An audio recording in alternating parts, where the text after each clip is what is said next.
there, it's the Machine of Nonsense, episode 148, and we're talking what's coming in December 2023. I'm your host, Eric, joined as always by Kayla.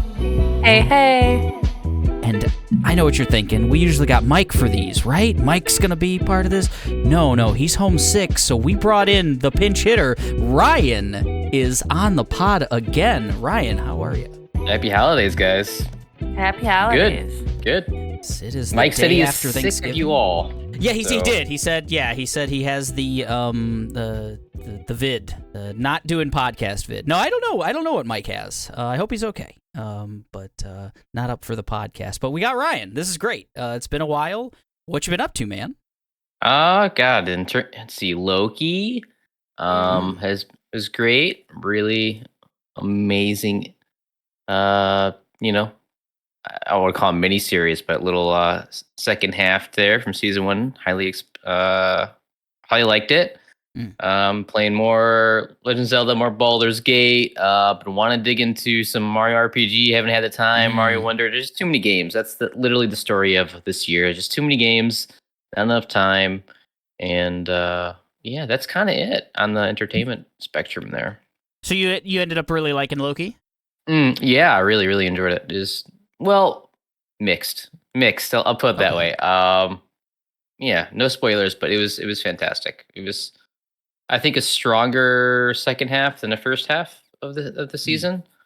And I think I like the people in it the most. Maybe not the story as much. I'll leave it as that. Started Bear. I'm halfway through Bear season 2.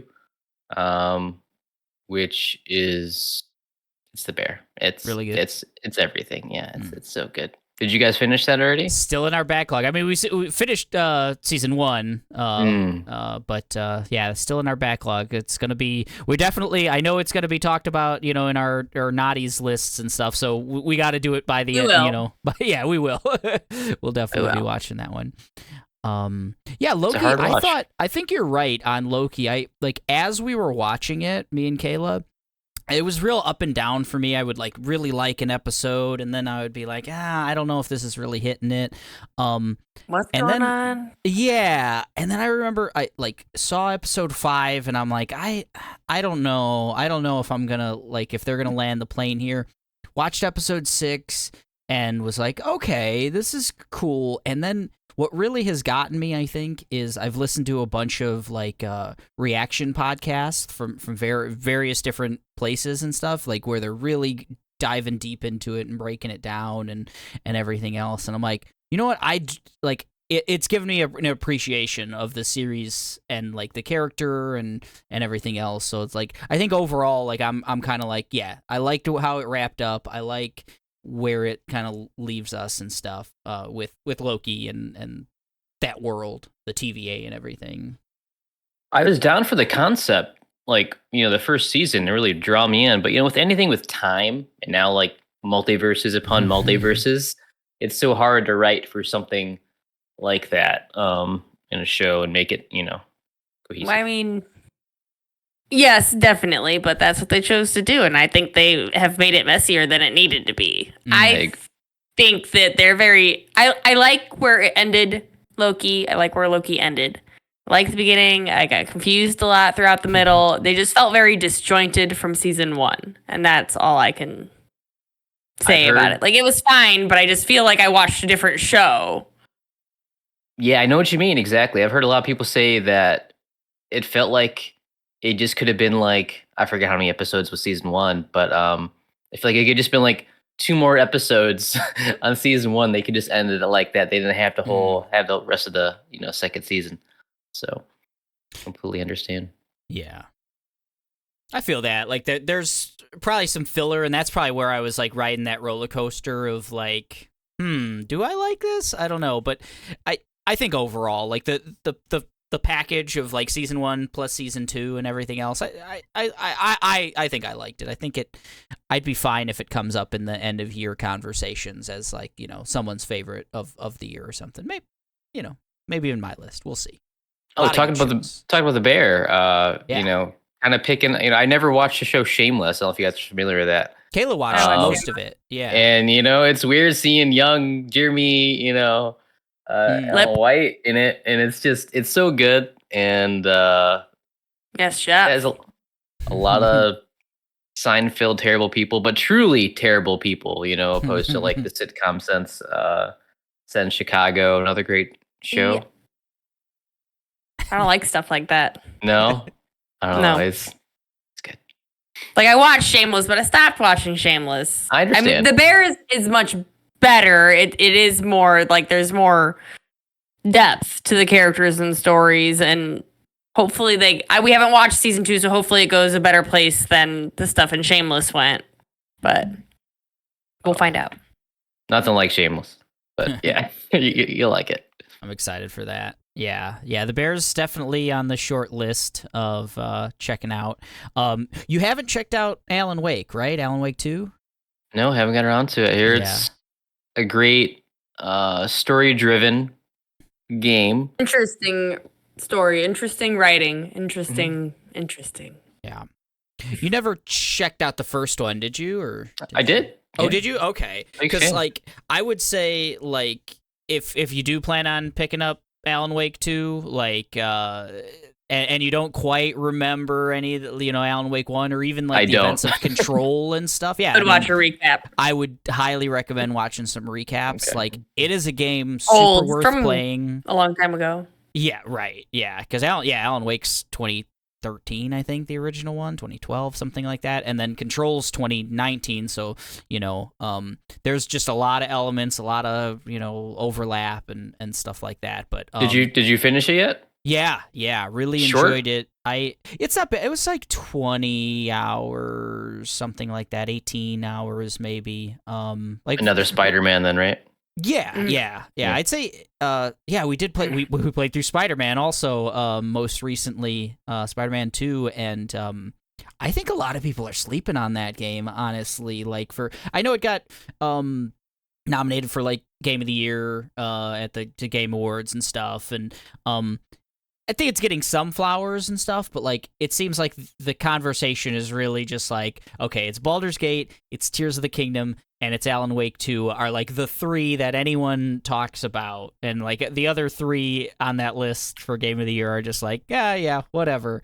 Spider-Man's so good, but Spider-Man's really good. I really recommend that game. Yeah, I've been watching a lot of gameplay. It looks fun to play. Are you watching main story beats in the gameplay? Stream. I mean, it's Spider-Man at the end of the day, so it's delicious. It's so good. Yeah, it's great. I'm just man, that scene was awesome. Man, look at us. We're going through the rivers. Whoa, look at us now. I'm just jaw-dropping through many of the scenes. Yeah, I mean, 20-hour game, you've got to be a spectacle all the way through real fast, right? I mean, it's so good. They don't have a long time to tell the stories, so they need to get all in. There's lots of story in this. For sure. Yeah. I think they did a better job than the first one. I liked that first Spider-Man game, and I liked Miles Morales as well. But this one is the world is pretty big, the city of New York and everything, but there's not as many just fetch quests or just busy work or whatever else. It's got some, it's an open world game. There's optional stuff to do, but more of it feels rewarding, and there's fewer kind of side quests and little busy work tasks. It's not find all the backpacks was in the first one or whatever, and it's all right, come on, I don't know. I liked it was find all the plant camps and figure out the drainage problem and connect the electrical stuff, and boom, then you'd get shit. Yeah, a lot of busy. There was more. Yeah, there was more depth into the quests and fetches, and just even little pickups that you would to get the backpack had to solve the puzzle to get into the Prowler's den or whatever he calls with them. You guys playing those two, Alan Wake and Spider-Man, I have to ask you, if you had to, Sophie's choice, Spider-Man 2 or Alan Wake 2, what would be your pick right now? Oh man, I can't reveal because I feel like that reveals what I'm gonna pick at the end of the year. But I gotta say, going into, so I will say this, Alan Wake, as I was playing this, I was like, oh man, this is my game of the year. Nothing's gonna beat this. Like, it's just like as I'm playing through it and stuff, and I'm like, man, I feel bad for playing Spider-Man after this because I'm like, nothing's gonna like, I feel like nothing's gonna measure up. And then I played Spider-Man. I'm like, okay, like, no, this is in the conversation. I really, really enjoyed Spider-Man 2 in a lot of ways. I'll answer the question, but Yeah. I have a specific reason for it. I would play Alan Wake because I didn't personally play Alan Wake. I've already played Spider-Man, so it was good, but didn't play it. You know what I'd love to see if they do another continuation of the series? You know, since the Spider-Verse was so goddamn popular, I would love a Spider-Verse game. Like, you know what I mean? And imagine how amazing that would sell. And, you know, the story's been phenomenal in those movies. I'd be down for something like that. I could see them doing that for like a Spider-Man 3 or something. Like, there's at least like, this is like the most minor spoilers, I would say, but there's at least like elements in Spider-Man 2 where they're like, at least like kind of where you could easily see like multiverse kind of stuff or Spider-Verse kind of stuff. You know, it's not like a big plot point or anything like that, but there's like stuff in the game where you're like, oh, it wouldn't be hard to like in Spider-Man 3 to like introduce connect that as to connect the dots in that way. You know, I think that's a great idea. I think it's really, really cool concept. And obviously those Spider-Verse movies are amazing. And they're also just very, very different games. Like, between Alan Wake and Spider-Man? Yeah. They completely. They're very different. So, but we've also been playing Super Mario Wonder. Hell yeah. That's a lot of fun. That's a lot of fun. And so interesting too. Shit is just interesting, man. People really are like putting together cool puzzles, and like the world of wonder in this is like, I wonder how the fuck they thought of that, because that shit was trippy. Mario games rarely miss, man. They just know, you know, I guess that's the benefit of having a franchise that's, you know, almost, 30 whatever plus years old. You know, they just know what to do now for the audience. Yeah, it's interesting to take that simple concept too of just like running, jumping, and avoiding enemies, whatever, a couple superpowers, and flipping it on its head like consistently. This game does it. Like it's wild. It's a wild game. It's so good year weird. for Nintendo. I will say that, man. A lot of big hitters on Nintendo side this year. Yeah, I don't think we're gonna be able to get to like Pikmin, but I mean, I've heard rave reviews of like Pikmin 4. Yeah, I don't see us getting to that one, but that's one that's like kind of on the backlog too. Of like, man, yeah, Nintendo's had a hell of a year. That good last Metroid year. Prime remake, good last year of the Switch. You think? Yeah, I really think Switch 2's coming next year, but that's just, I mean. What else are they gonna do after it? They have the Princess Peach game, I believe, that's coming out on the Switch. It looks dope. It looks fun. It's just smaller, I think. I think that's a smaller kind of game. I think. But other than that, I think they're gonna wrap it up and just, hey, we printed money. Let's invest it in 2.0. Let's go. Yeah. Let's sell you Zelda Breath of the Wild again and Tears of the Kingdom on the Super Switch. Oh my god, it's HD or whatever. I don't know. Yeah. They're going to do it, Yeah. I mean, in the same way as Breath of the Wild coming out on the Wii U and then immediately coming out on the Switch like right after, like, and everyone's going to buy it. It's going to sell 10 million copies or whatever, it will. Again. You're right. Hey, Nintendo knows how to print money. Yeah, what else? Scavenger's Reign. Oh yeah. Mike has been really talking this up. It's on Max, HBO Max. 12 episodes, about 20 to 25 minute episodes a piece. It's animated. It's done in a kind of sort of like, I would almost say it's a mix of like Akira and like the art style of like Akira and like a brighter, like a Studio Ghibli type, so it's a mix of like kind of the those two art styles almost is what I would say the aesthetic is going for. But yeah, the animation's really cool. The colors are so cool. But you're this like spaceship that crashed. Well, your escape pods did. And just these people trying to exist on this wild planet that's trying to eat them.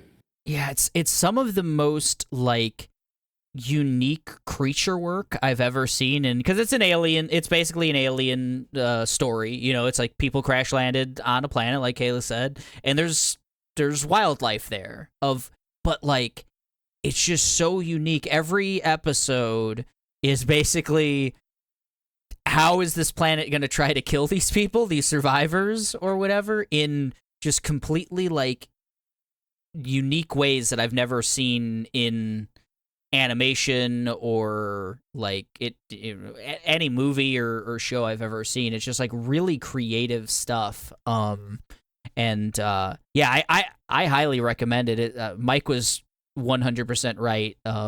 That it's just really good. The animation's good. The story's good. The characters are cool. Yeah, you get to meet, it's like all of the members of the crew or whatever kind of crash landed at different parts of the planet, and they're all trying to get back to like the crashed ship to kind of get off the planet and stuff. So it quick cuts between like, okay, here's this group of survivors, here's this survivor, here's this one. They're so cool. And man, I highly recommend it. It looks really cool. I mean, I see like they have like a briefly like a little bike. It looks very similar to the Kira bike in I guess just shape and form, maybe not how it works, but it looks really cool, man. Just looking at it, look at a brief synopsis of it. I don't want to do no shameless plug here, but I've been making a comic for a long time, and that's sort of the kind of the plot, sure, which is kind of weird. Damn. Looking at, but people like it. Yeah, it looks cool, man. HBO Max, huh? Or sorry, Max. Max, right, yeah. God, yeah, I'll have to look at it, guys. I wonder what animation studio made it. It looks cool. It's I looked at like Greenlight Projects or something else. I looked at their portfolio. They've done mostly like shorts. I think this is maybe their first like big project. They've got about like 8 different projects on their website. It's really good. I think most of it is like two guys. I saw like 2 guys' names on it. I wish I remembered them. They were like the executive producers and like written and directed and stuff. It came from in 2016 there was on Adult Swim a short film like at 5 minutes called Just Scavengers, and it's like a proto version of this, and I guess eventually HBO gave them some money to make a full length kind of thing. Oh, I love it. Yeah, no, because back in the day, anime is kind of like the same way. They do like, they called OVAs, and they're like pretty much like test footage. Like, hey, this is what we could do. This is our concept. Pilots. Can we get some money? Yeah, that's really cool. Basically pilots, yeah. Mm-hmm. For animation in a way, yeah. But I recommend it. It's got a lot of like anime sensibilities, I'd say. I mean, I think it's a US type of production, but it's like I said, I see the influence of like Akira and some stuff like that. 23, 26-minute episodes, 12 episodes. That's super digestible. That's great. Yeah, we flew through it in 2-3 sittings, something like that. Wow. Yeah. B-15, the woman in Loki, right? B-15. Yeah, Wunmi Masaku. Yeah. Wunmi Masaku is one of the main characters in Scavenger's Reign 2. Yeah, she's really good. She's boss. Yeah. She really gets to like, I would say after watching Loki and then watching this, I feel like Loki is worse because they didn't use her as much as they should have. Yeah, she did not get enough screen time in Loki by far. Oh man, well, she gets to. They fucked up. But gosh, is that everything? Is that everything we've been checking out? I think so, right? We watched the Marvels too. I liked the Marvels. We did watch the Marvels. That was fun. All right. Yeah, fun movie. I liked it. Yep. Yeah. Very digestible. It's a nice it's a good how comic book movies kind of moves. It shakes. It's got comic relief and it's over. And it's good. Yeah. All right. It's got cool. Talk about Tom Hiddleston. It's got his wife in it. She's the main baddie apparently. Yeah. do they, obviously in spoilers, do they do a good setup for what's to come? Yeah, there's a couple cool like Easter eggs, like especially like post-credit stuff. I mean, there's a post-credit stinger that sets up some stuff, and there's even like a right before the credits they do a little setup. I think the thing it does the best, honestly, is it's kind of a throwback in my mind to like earlier Marvel movies where they weren't trying as hard to like make everything like matter, be super connected, as much, right? Or like set up a big bad or anything like that. It's more like, okay, here's this bad guy who's doing something. Let's team up, let's be superheroes, whatever. Yeah, it felt more like even like the like one of the Toby Spider-Men or like those older X-Men movies or something like that, like the Hugh Jackman, like the first X-Men movie or something where they're, not real MCU Avengers. Yeah, it's not Avengers. But it's better. And I don't dislike the Incredible Hulk, but it's like better than the Hulk. It's fun. It moves. Miss Marvel is just a joy. Like I love her. I liked the show. She's the best part about this. She keeps it moving. She keeps it fun. She keeps it like with heart. She's great. I agree. Yeah. I think she has, out of like all like the new younger like whatever with their future, the young Avengers. The young Avengers. I didn't want to say it, but yeah, she has a lot of heart, a lot of soul, and just she's a lot of fun. So I think she's a bright future with her. I hope they lean into her as like a focal point or whatever, because the MCU is in trouble right now in a lot of ways, and like I think we need a. I also like Hawkeye, so I think they got stuff in there. Seinfeld, yeah. I like Hawkeye too. It's great. Yeah. I don't care about Echo, but okay. We're gonna see Echo, the R-rated Marvel. I'm excited for the storyline. I'm not so sure if the show will work, but Echo looks great. I'll give it a chance.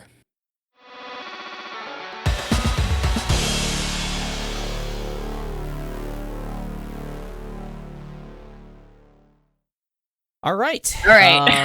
Let's get into December. Good talk. Good catching up with Now Ryan, that we've looked back, let's look forward. Let's look good. Nice transition. So December's a little lighter. Most of the time it usually is, and that's fine because we have to catch up on so much. Ryan, you mentioned Baldur's Gate. Like that's one of the things we're gonna be spending a lot of our December doing because that's a chugging through big boy there. That game.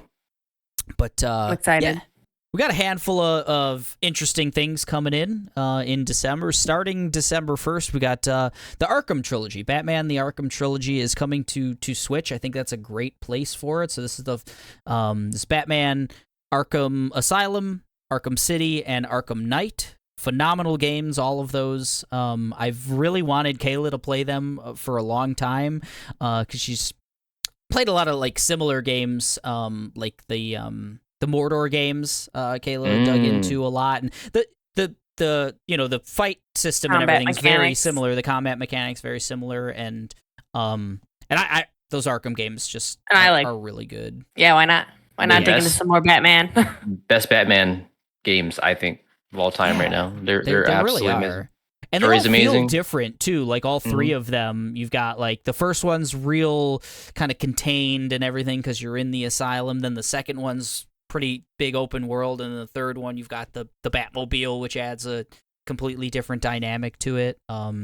So I hope they, like, I would feel, because they're not, like, the newest games either. I would hope that they could, like, run fine on the Switch and everything. It was delayed.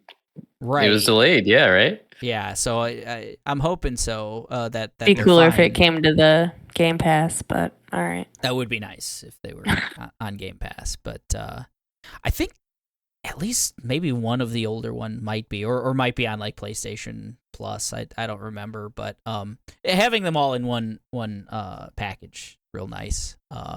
Yeah, those games are really cool, and I'm excited to dig into those. Again, I want to see where they go with Kayla.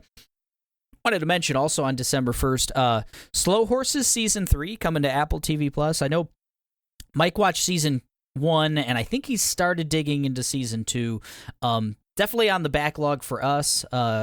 If you haven't heard us talk about it in the past on the podcast, this is the Gary Oldman-led adaptation of a novel series about kind of washed-up British secret agents. The thing that I wanted to mention about this is the first season came out in spring of 2022, and they're already 3 seasons in by this time. Like, this is unheard of, especially for like a prestige drama featuring like Gary Oldman to get 3 seasons in like a year and a half. That's like really impressive nowadays when we have to wait like 3 years for like between seasons of shows. That's Right. nuts, dude. What? It's so wild. I don't know how, like if they just shot it all during like COVID and they're just like releasing it, or I have no idea how That's the unheard of. production worked. But Yeah. it's, Who does 3 seasons in a year? What the? Unless they're like 6 episodes or something. I don't know. we don't even get 3 seasons in 3 years anymore. I know. Like, usually it's 18 months is kind of usually like think of like in between seasons of like House of the Dragon. When are we getting season 2 of House of the Dragon? Like I don't know. I have no fucking clue. So I think Slow Horses season 1 came out around the same time as House of the Dragon, I want to say. So It looks fun. I briefly kind of looked at it. It looks like, I don't know, The Office meets MI-15 agents or something. Like, I don't know. It looks funny. It looks good. Yeah. Yeah, getting to see Gary Oldman on a TV series and not a movie, like that's really cool. So yeah, definitely something I want to check out. Mike had good things to say about what he's seen so far. So that's Slow Horses season 3 coming December 1st to Apple TV. December coming to Netflix on December 1st. It's I think it's in theaters right now, like a limited release in theaters. But coming to Netflix on December 1st. So this is Julianne Moore, Natalie Portman, and it's loosely based or like maybe not super loosely based on the Mary Kay Letourneau I remember that kind of controversy, the teacher who slept with the 7th grader, I think. He was like really young, and then eventually I think they like married and like had kids and stuff like that. So it's basically that same story, but adding in like Natalie Portman's character is an actor who wants to like portray the Julianne Moore person in a movie, and she's like doing research on her. But it looks like she's also going to maybe be interested in the young man as well, who's now grown, but like looks like she's going full method, is what you're saying. It feels like she's going full method. But I like those two, like just going at it, like Natalie Portman and Julianne Moore. I'm really excited to see that. They're 2 of my like favorite actors working. And yeah. We don't get enough Natalie Portman, honestly. Julianne Moore works a lot, but we don't get enough Natalie Portman. I think she does a lot of like humanitarian work and stuff. She's like working for the UN. So Smarty pants. Yeah. So that's December. It's gonna be interesting. I think that's gonna be like a frustrating kind of movie, but I'm really interested to see that. Not an easy watch, I'd imagine. Not an easy watch, yeah. Not a Christmas movie. Probably a much more fun movie. Same day, December 1st. Godzilla -1 coming to theaters. I really did. Are you a Godzilla guy, Ryan? I don't love Godzilla, man. Godzilla's absolutely amazing. I kind of figured you might be. And this is an old school Godzilla, straight out of like this is a Japanese production. I don't know if there's a sub and a dub releasing. Or just subtitles, but it's a full Japanese production. I really like. Me and Kayla watched the trailer for this a little while back, and I really like the Godzilla design. It's different enough from like the Godzilla we've had recently in the like Kong Godzilla kind of movies. A little more like reptilian, I guess. I like the spines and stuff. It just it's a cool version of Godzilla. Not a huge kaiju guy myself, but like they're fun. Yeah. I mean, they're fun, right? You never go to them for the plot or anything like that. And in this one particularly, I think like the US mutates Godzilla, so maybe that's why he looks so weird and different. It's set in like the 1940s Creation. or something. Yeah. Yeah. So I don't know. I mean, it's hard to. People are slinging good old up. America. Yeah, it's Yeah. fun. I'll watch it.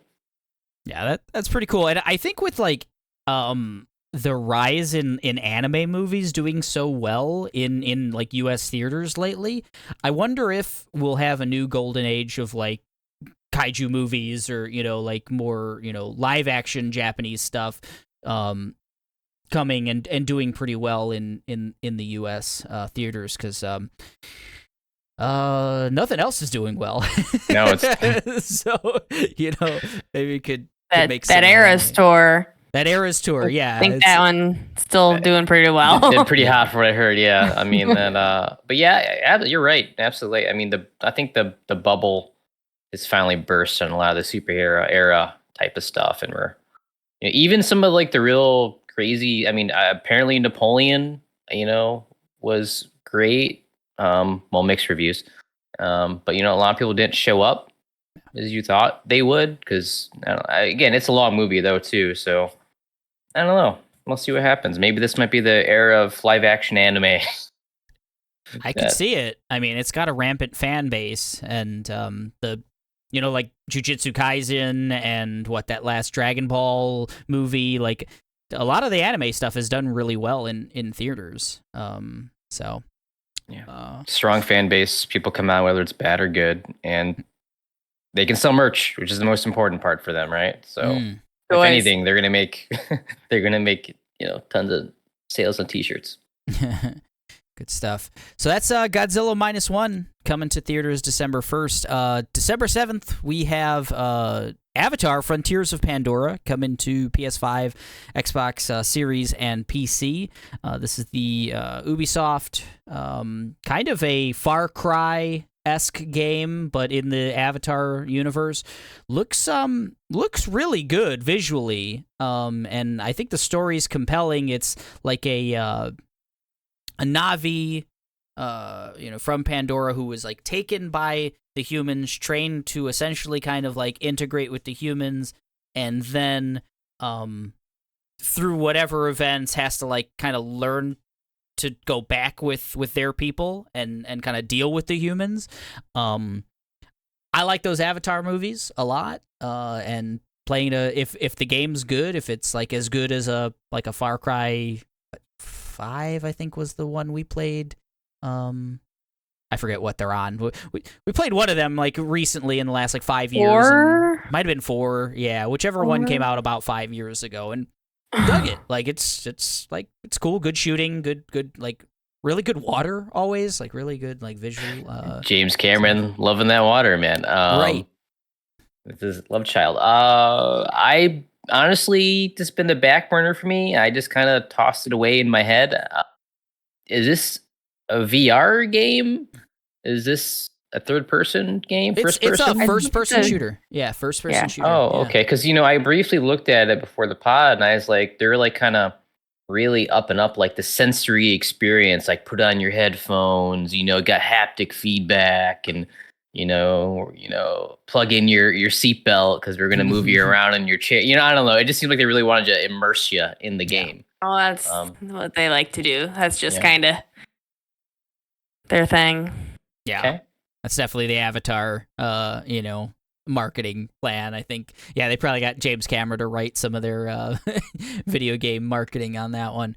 I think what I'm most excited for about this game is it's the last game right now that's on the release schedule for our video game draft of 2023. So it's on Mike's draft. Mike drafted it, and it's basically going to come down to this game. Oh, no way. How it scores on how this whole our whole draft goes. Right now we've got Aaron in first place, Kayla in second, me in third, and then Mike's technically in fourth right now. But we're all within, I don't have the exact numbers right in front of me, but we're all within like 5 points or so, 5 to 8 points of each other. So like if Avatar's like even just like okay and scores Mike like 8 points or something, 10 points. Like, it could vault him from 4th to 1st, or if it's real bad, then Aaron's our champion. So it's going to be really interesting. We'll know as the reviews start coming out where we all stand. It's kind of the last game standing of our draft. So that's really exciting. I want to place a prediction. I think Mike's gonna be last. We'll see. Yeah, I mean, I don't know. There's not a lot of hype, I feel like, on this game right now. Like, I don't hear a lot of people talking about, like, oh man, Avatar might, like, outshine, the current game of the year kind of contenders or anything like that. Like, it's I know it was, like, kind of pushed back for a while. There was, like, not a release date for a long time. And then they finally put it on the schedule. But what they've shown looks cool. Like, what they've shown looks like a good first-person shooter in that Avatar world. So I thought I've heard about it by now because I follow a lot of other podcasts in game industry, and they usually get early access to this sort of thing. And I've heard absolutely nothing through them or anyone else for that matter. So maybe they might not have sent a lot of copies sleeper out. hit. We'll see. Yeah, we'll see. But so that's Good luck to Avatar Frontiers of Pandora, December 7th. I almost hope it's not good, just because if I have to play another good game this year, it'll be like hard to do. I'd rather it just be like, oh yeah, it's bad. It's bad. Don't worry about playing it, And then Mike will lose too. So that's a double positive. We want, yeah. Same day, December 7th, we get the Game Awards. We mentioned a little bit about that. We're going to have our next episode will actually be a lot about the Game Awards. We're going to make our predictions and everything else. But December 7th, the Game Awards, 6:30 Central is when it kicks off. So that's 7:30 Eastern, 4:30 Pacific. You guys can do the math on that. Interesting thing on this is, there's some games that don't have release dates right now that were supposed to come out in 2023. So this is an opportune moment to announce, something like Baldur's Gate 3, for example, hasn't released yet on the Xbox platforms. They had some issues getting the co-op working on the Xbox, and they kind of reworked some things. And they said it's going to come out sometime in 2023. There's only so many more days here of 2023. The conspiracy theory is let's hold it for the Game Awards. Baldur's Gate 3's got a good shot at being Game of the Year at this show. How great of a marketing push is that of like, oh yeah, and you can play the Game of the Year on Xbox like tonight, we're releasing it, tonight or something, like, that'd be a big grab right there. That's the way they're making it like sound. It feels like it's gonna be same day release. So you're right, they don't have much time left over. Yeah, I'm excited for the Game Awards a lot this year. It's kind of crazy. Hopefully my predictions come true, what I chose in my list. You went and voted, didn't you? It's just sad that there's been so many amazing games this year, and I just wish some got a little more recognition is all. Yeah, there were some snubs. It's weird tough. Category things too. I wasn't fond of how they categorized a couple things. Very, very odd. And they've every year you'd think they'd figure it out. Yet I keep giving Jeff Keighley the benefit of the doubt that, like, they'll learn every year to like, take the criticism, like, because it seems like the same criticism, like, hey, that's not an indie game, man, like, why is that on the indie list? Or that's not a like action game, that's RPG not an RPG game. Whatever, like, why is that on the list? It seems like everyone in the industry kind of agrees on certain things, and then you'll get these weird nominations there. So it, for me, it's more good than bad, though. Like, it's a great time to, like, bring the industry together, talk about video games. It's going to be really cool for us to have our, like, prediction show and talk about it. And I'm excited to watch it as well. I've always, it's it's a good excuse to put a bunch of trailers on our screens and stuff too, and hopefully there won't be too many music acts or whatever, or like just dumb like commercials for keyboards or that kind of stuff. It just keeps on getting bigger, so we'll see what happens with it. Yeah, we'll see if Al Pacino's there this year. Oh man, well maybe we won't have another 7-minute. What was it? Speech. Gotta forget his name. For the actor Chris for Kratos, Judge, right? Dude. Yeah. The looks on their faces were just so priceless after like the 5-minute mark. They're like, he's still going? What? I felt so bad because like his speech was actually like good. Like I like the dude. He seems like such a positive, awesome guy, and he super deserved the award too. I mean, his performance as Kratos was great, but it was just Heartfelt. like, man, I'm kind of embarrassed, man. Like that you just keep going. Like you start off so strong in that speech. And then it just kept on going and going. You're like, oh fuck, man. All right, well, it's tough. Yeah. It's tough when you get in front of all those people, and how many opportunities do you have? Like right. This is his. To do. I'm sure this is his, crowning jewel of his career, probably. Right. Maybe. Why not? Yeah. So that's the Game Awards. We're really excited. It's gonna be December 7th. We're gonna have a lot of content coming up on that. Next day, we got Poor Things coming to theaters finally, December 8th. This was pushed back. It was on one of our previous I think it was in what's coming up in November, but they pushed it back due to it was even October. Might have been October. You might be right. The strike was happening, so it got pushed back and everything else. But now we're the actors and the writers and everyone, they came to an agreement, and the producers, so we get movies again, and yay! Don't have to belabor it too long because we've talked about it quite a bit. But Emma Stone and Willem Dafoe and Hawkeye, not Hawkeye, but Hulk, what's his name? Mark Ruffalo. The Flow just looks like a trippy Frankenstein story, and yes. I'm very excited. Emma Stone, season tickets for anything she's all about, so I'm very excited for this one. Might be my movie of the year. I can't fucking wait for this movie. It looks absolutely. It just looks amazing. It looks funny, amazing story. It's got amazing actors. I love everything Willem Dafoe in it. He's always crazy, and then Emma Stone. They're saying it's like one of her best performances to date. So I love her.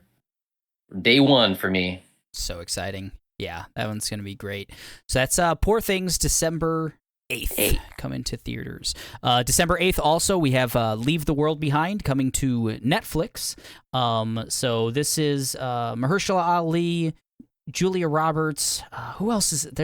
It's a stacked cast, but it's interesting because it's very similar to Knock at the Cabin. Like the setup of like, okay, let's get a bunch of people into a house where no one kind of really knows who's telling the truth, and the world might be ending outside our doors.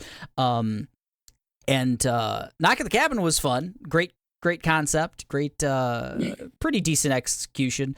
But this one's a little elevated because we've got some real A-list actors in this one. I think it's also a novel, if I think it's a novel. Julia Roberts, Ethan Hawke, Kevin Bacon, Mahershala Ali.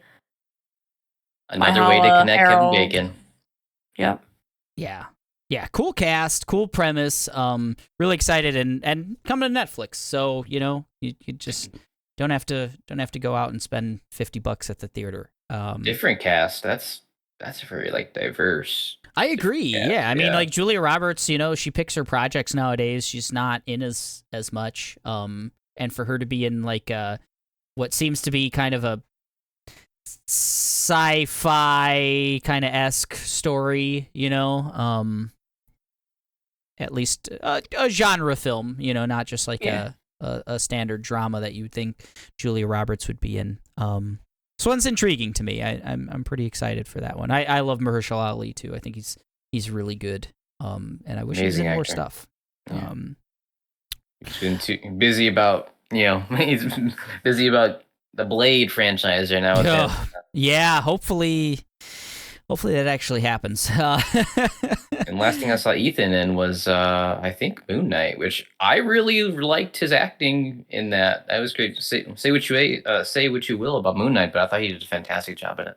I think he's I don't know if he's underrated because I think people like Ethan Hawke a lot, but I think he's got a resurgence. Yeah. He really has. That motherfucker and everything. Him and his daughter just everywhere. He was the Mask, the horror movie, Black right? Phone. Black Phone. Oh, right? was he? Yeah. He was in weird in that movie. He's in lots of stuff recently. I feel like. Yeah. All right. Leaving that behind, let's move on to Boy and the Heron. Same day, December 8th. Another stacked cast, at least a voice cast. If you're watching the English version, the English dub of this one, this is potentially Hayao Miyazaki's last film. He's said it going into it. That was the story. Was this would be his last film. And I think there's been some waffling. I think there's been some like, maybe it won't be. But if it is, this is a kind of a big moment, to one of the masters of animation, and foreign cinema or international cinema. But here's the voice cast for The Boy and the Heron. Christian Bale, Dave Bautista, Gemma Chan, Willem Dafoe again, Mark Hamill, Robert Pattinson, Florence Pugh, Tony Revolori, Revolori, I think. Revoli? I could never remember how to pronounce his name, but Flash Thompson from the new Spider-Man movies. I really like that dude. He was in an M. Night Shyamalan show on Apple recently that I really liked. But yeah, like just a really great voice cast.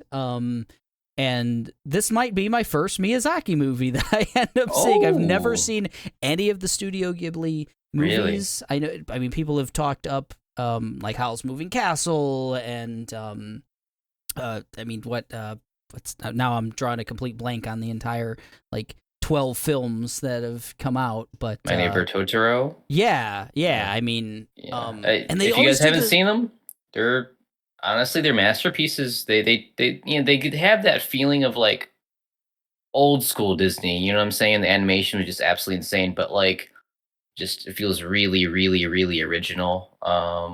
It seems like they're using a lot of the same voice actors for this stuff because Christian Bale's been in other stuff too, and a couple of them as well. But sorry, go ahead. No, I think just for the fact that it might be the last one, and maybe it's a good jumping off point. Maybe I'll do them backwards or something. They always have these like film festivals and stuff where they'll show like 6 or 8 of them on like weekends and stuff like that at the local AMC, and just haven't gotten around to it. And I think a bunch of them are on like Max as well, if not all of them. And it's just like, I don't know, never gotten around. I've heard great things about like Spirited Away. Amazing.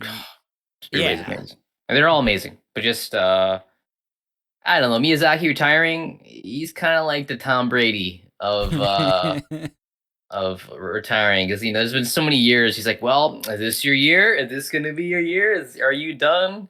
With whatever. And it's a love-hate relationship with him and this stuff because it's so taxing on him as a person that Yeah, animation's hard. I mean, it's a lot of hours to animate anything. It's crazy, especially something like with that much detail. So that's The Boy and the Heron. December 8th coming to theaters. Shout out to Mike. He said we have to put that one on the list. Glad we did. Wonka is coming to theaters on December 15th. This is the Timothée Chalamet Wonka. I think it's like an origin story of the Wonka character. Yeah. I'm interested to see how this goes. I'm fine with the whole Charlie and Chocolate Factory, like the original. Never saw the Johnny Depp one. I really want to like Timothée Chalamet, but he just picks some weird projects. And I don't know. I don't know about Wonka. It doesn't Not for seem like me. anyone here is Not for me. into No, it.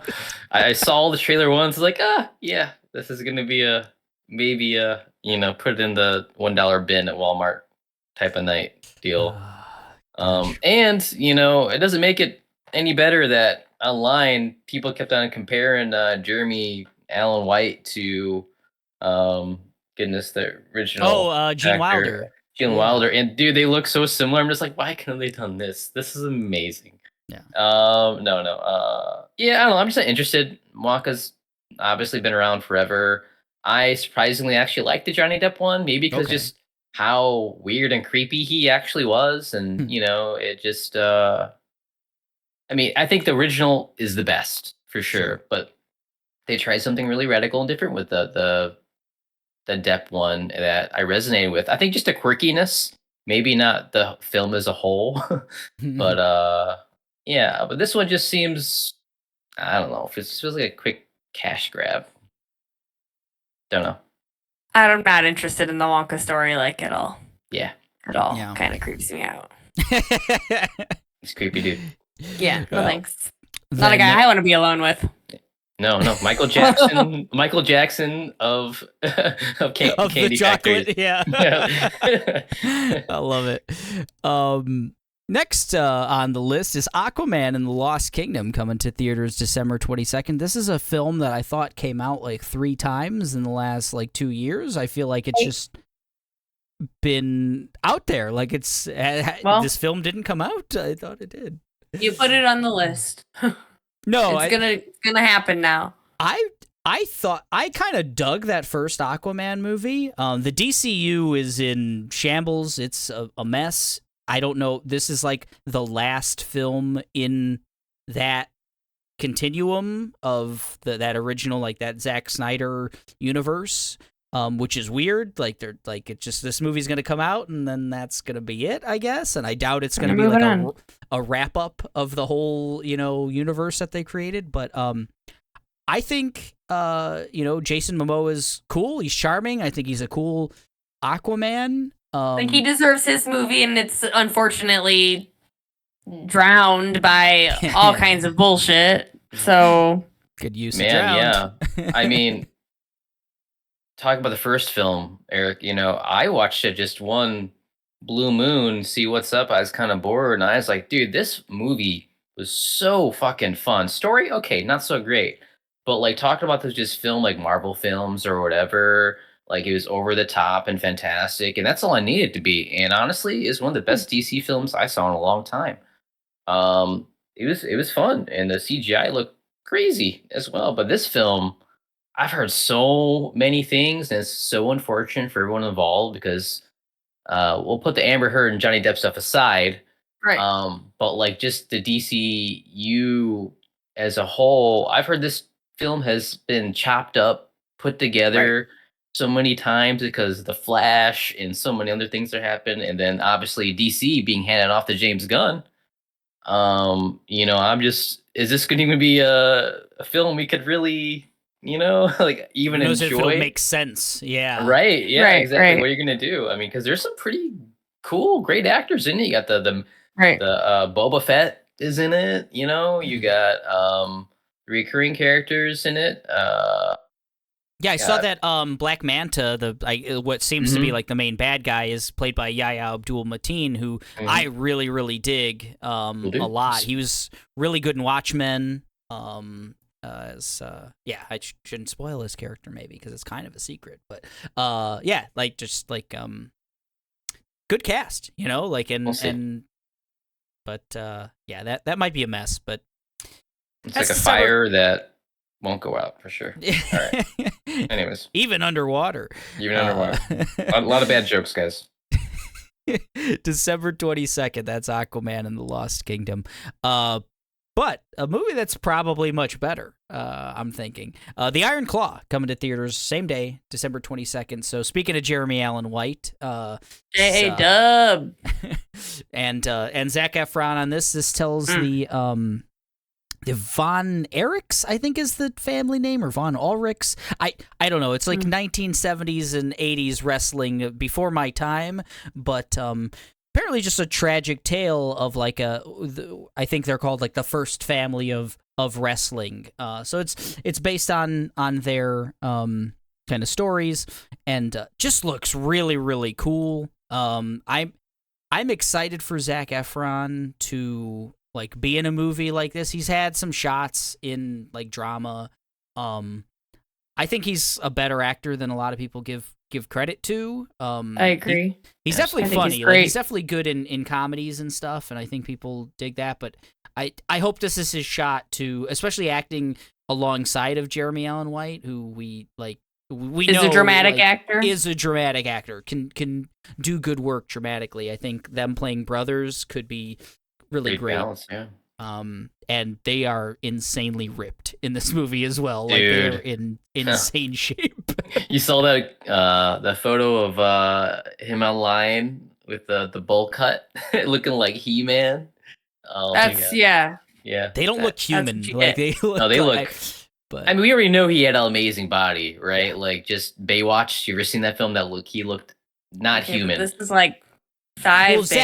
But that's the thing. Like Zac Efron, like it's less of a stretch for him. But like Jeremy Allen White also is like big as fuck in this movie. Dude, it's like looks like Wolverine. Like where'd he hide that in the kitchen? He's just a little dude. Dude. Yeah, I right. mean, like, his arms are just huge. What the?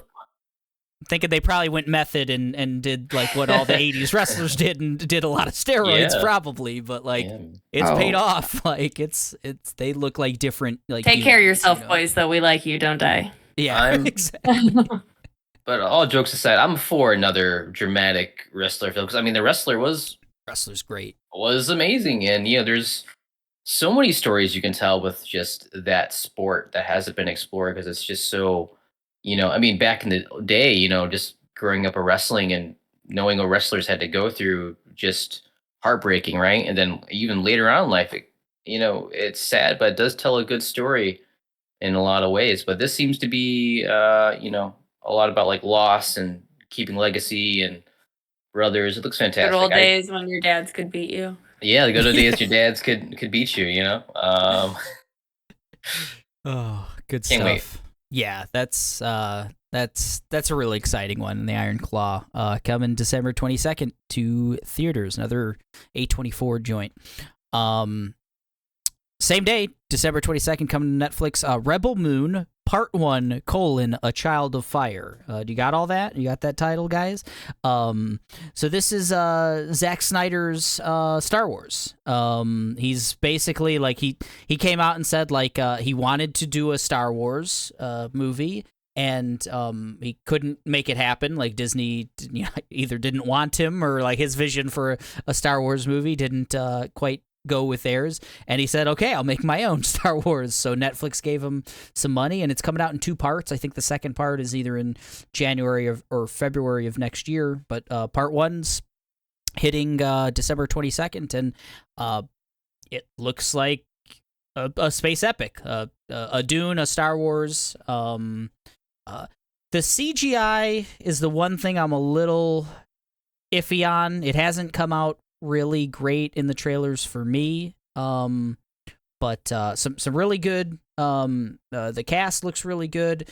Looks like it's going to be just a far-reaching, huge story, a space opera in that sense, and I'm for it. I think Zack Snyder does good work in horror and sci-fi and stuff like that. So, and if I'm not getting Dune like I wanted this year, maybe Rebel Moon does it.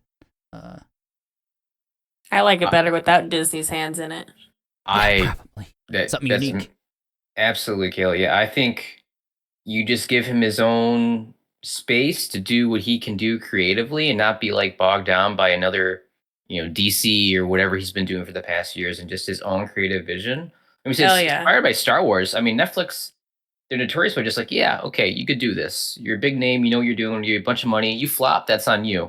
But we're gonna give you, it's like what, $166 million to make Rebel Moon, which is kind of like Star Wars numbers, right? Yeah. And inspired by Akira Kurosawa, and among other things. So it looks great, and I guess a lot of the time the trailer stuff CGI. You know how CGI is, man. Like they're worked up till it's released. So who knows? Maybe it'll look better when it comes out. It looks fantastic. I'm intrigued.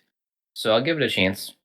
Yeah, I'm glad it's a 2-part movie as opposed to like a 12-part series or something else. Like I feel like it could have easily been that. And there's enough series. There's a lot of 10 hours of television, especially sci-fi stuff or whatever else. Give me, if this is going to be like 4 hours, 2-hour pieces or something, that's digestible, I think. I'm into that. So that's Rebel Moon Part 1, A Child of Fire, coming to Netflix December 22nd. Last for December 22nd is What If Season 2, coming to Disney+. Kayla was mixed on Season 1 of What If. I really liked it quite a bit, and I'm excited for Season 2. I don't remember talking to you about What If much. Did you check that out at all, Ryan? Yeah, I think it's a great way to get ideas out in that space, and they all don't hit. I kind of pretty much put in the same line as what was it called? Star Wars Visions. Visions. I wish it were more like that, Ryan. I wish it were. But yeah, I'm with Kayla. I was very mixed on it. There's some stuff that was really great, and some stuff definitely not. But I guess apparently did well because they're making another one. So yeah, I think it should be a space for just coming up with fun, wacky, creative stories with these people that mean nothing, that don't go into the MCU of it all. Yeah, exactly. But then they do. But then they connect the dots. Don't do that. But Doctor Strange was so good. No, I get it. I think you're both right. Like if it was just Visions, these are anthology, they're not connected to any of the canon. It's better. That would be better. Yeah. I think. Yeah. Yeah. I think in this setting, there's so many comic stories, they've had. Yeah. Why not just do a bunch of throwaways and just, have fun with it? But maybe they plug and play, change animation, whatever. That all sounds fun. Yeah, they've got an opportunity to do it. There's nothing saying that they need to. No one's saying, "Oh, it's gotta be connected to the rest of the MCU or something." We need to know the true story of Captain Carter, or whatever else. Yeah, go have fun. Hopefully that's what it is. We'll see. So that's What If, coming to Disney Plus on December 22nd. Vroom vroom vroom vroom. Yes, good call. Next on the list is Ferrari, coming to theaters December 25th. Adam Driver, ironic, right? Driver. Yeah. Sure. Plays Enzo Ferrari, kind of the I guess I don't know if he's the founder of Ferrari or not. I guess I should have looked that up from a historical standpoint, but he's like part of the family that made Ferraris, without a doubt. Penelope Cruz as well in this one. It just looks like a really good kind of historical drama, and like I said with Emma Stone earlier, season tickets. Same thing with Adam Driver. I think he's just a phenomenal actor. And his accent seems interesting. He's doing a full Italian accent in this one. He just looks really cool too. He's got really this cool, slick backed gray hair, the sunglasses. I assume Enzo Ferrari must have been just a cool dude. Adam Driver's an interesting dude to look at too. He's just a big ass dude. Wide boy, wide and tall. Yeah. You interested in racing movies, Ryan? You know what? I finally saw Gran Turismo. And I've never been a car guy, but I really, really, really, really enjoyed it. Wow. Yeah, I wasn't expecting that. So, give me Adam Driver in anything, really, and I'm for it. I've never watched anything I didn't like of his. So, did you guys see House? I haven't seen House of Gucci. Did you? We haven't seen House of Gucci. No, as much as I love Ridley Scott, too. That's like maybe the one Ridley Scott movie I haven't seen, and that's sad because it's got Lady Gaga, who I love, it's got Adam Driver, who I love, and it's a Ridley Scott film, and I just get back to me on that one. I know I need to see that one, but yeah, Ferrari. It's also, I should have mentioned, it's a Michael Mann film, of Heat fame, Last Mohicans fame, some of my favorite movies. Really good director as well. So, that's December 25th. Finally, wrapping up December with The Color Purple, coming to theaters. Also, same day, December 25th. This day. Yeah, musical. About kind of the struggles of the experience of black girls. Nice. Yeah, young black women in what I think early 1900s America, I want to say. And this is another adaptation. This is Steven Spielberg's take on The Color Purple.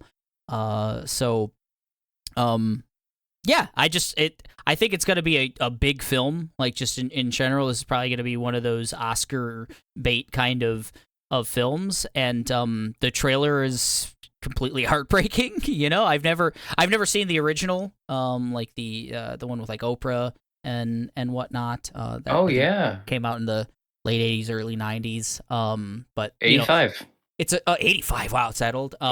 Like, just an acclaimed story, honestly, and updated for modern audiences, I guess, and should be quite the movie, I think. So that's December, guys. A little lighter, like I said, going into it than some of the other months we've had, but that's a good thing, I think, for us at this point. Yeah, you guys have a still had plenty. Yeah, there's plenty. What's your most anticipated of the month, Ryan? Oh God, probably, honestly, probably Poor Things. Yeah, Poor Things, and then if I had the top three, let's do top three: Poor Things, Boy and the Heroine, and Iron Claw. Good picks. Good picks. I'll say in addition, those are all, like, honestly, those are probably would have been among mine. I'm real excited for the Game Awards. I get super geeked up every year, and I know like Mike, so like it seems like every time the Game Awards ends, he's always like, man, that kind of sucked, right? He's always in a bad mood, right? And I'm like the opposite. I'm always like, I don't know, man. I just love the celebration of video games. Yeah. I'm with you. Forget Grumpy Mike. I'm not here for like the whole the Grinch who stole the Game Awards. Yeah, I'm excited for the Game Awards too. Always a positive experience. By the way, guys, if you have any predictions, please email us those of what you think is going to take Game of the Year this year. Great idea. Yeah, machineofnonsense@gmail.com. Yeah, send us anything. Send us predictions on Game of the Year, or if Al Pacino's going to be there, or what celebrity is. How about you, Kayla? What's your most anticipated for December? Iron Claw, I would probably say. Yeah. Not What If. Oh, darn. Nope. Avatar, Game Awards. I got Poor. It's hard to Poor Things would be on there too. Yeah. Well, that's a queen. But I wanted an Avatar on there too. Hell yeah, that's awesome. I'm hoping it's good. I hope so too. It would cement a conversation we're gonna have in the world of Avatar as a video game more than I like it as a movie. So that's a good call. Sounds more fun. That's a really good call. I might agree on that. We'll see when it comes out, December 7th. So that's December. We're getting Avatar. We're getting the Game Awards. We're getting The Boy and the Heron. Poor Things and Iron Claw and a bunch else. Really, really solid way to end the year, I think. And we'll be ending the year with a couple episodes. We've got it planned. We're getting the planning out on what episode 149 and 150 is going to be. So 149, we want to do our big game of the year, game awards episode. So we're going to make our predictions as a team here, the Machine of Nonsense, for some of the major awards, who we think is going to win Game of the Year, what are we going to see there? We're going to have the official end of our the draft, our draft results. So we'll know if Mike is in fourth or if he's in first. We'll see how that goes, and we'll have a conversation around, is this the greatest year for video games ever? Because one could make that argument. It's been an insane year for video games. So that'll be episode 149. We're gonna get that out before the Game Awards. So before December 7th, you can be looking for that one. And then our big 150th episode, we're going to do a live stream like we did with our 100th episode. We're going to live stream some Jackbox. I've got about 7 different Jackbox party packs, I think, installed on this computer at this point. So anything we want to play, we're going to try to get the whole gang together. We got enough time where we can get the logistics going, and we can get the entire cast of the Machine of Nonsense together and stream some Jackbox and celebrate 150 episodes. It's a cool milestone. And it's the day after Thanksgiving, so I'm going to say I am thankful for all of you out there. So thank you. That's it.